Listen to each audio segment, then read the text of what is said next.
Benvinguts. Avui, la història de l'antic Egipte. Imagina una civilització que va florir enmig del desert. Això és l'antic Egipte, un lloc increïble que l'historiador Heròdot va anomenar un do del Nil. Sense aquest riu, la vida al desert hauria estat impossible. El Nil ho va fer tot possible. Cada any, de juny a setembre, el Nil creixia i inundava les seves ribes. Quan l'aigua es retirava, deixava una capa de fang negre molt fèrtil, anomenat llim.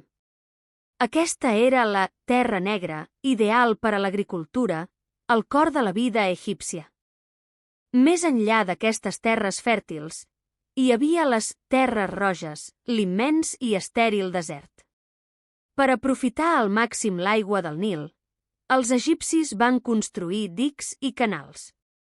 Així, podien regar els camps i protegir els poblats de les inundacions. Al principi, Egipte no era un sol regne. Hi havia dues regions principals, el Baix Egipte, situat al nord, prop del delta del Nil, i l'Alt Egipte, al sud. Cada regne tenia les seves pròpies tradicions i governants. Però cap a l'any 3100 abans de Crist, un rei anomenat Menes va fer història. Va aconseguir unificar els dos regnes, el Baix i l'Alt Egipte, sota un sol govern. Menes es va convertir en el primer faraó, donant inici a una nova era per a Egipte. Després de la unificació, la llarga història d'Egipte es divideix en tres grans períodes, o imperis, marcats per moments de gran poder i estabilitat. Cada imperi va deixar una empremta única en aquesta fascinant civilització. El primer va ser l'Imperi Antic, del 3100 Actini al 2050 Actini. Va ser una època de grans construccions, com les impressionants piràmides de Gizeh, Keops, Khafren i Miseri. Aquí es van establir les bases de l'estat egipci que duraria milers d'anys. Malgrat la seva grandesa, l'Imperi Antic va acabar al voltant del 2050 Actini. Una època de crisi política i social, amb els governadors locals guanyant poder, va debilitar el poder central del faraó i va portar a la seva desintegració. Després d'un període de desordre, va arribar a l'Imperi Mitjà, del 2050 Actini al 1580 Actini.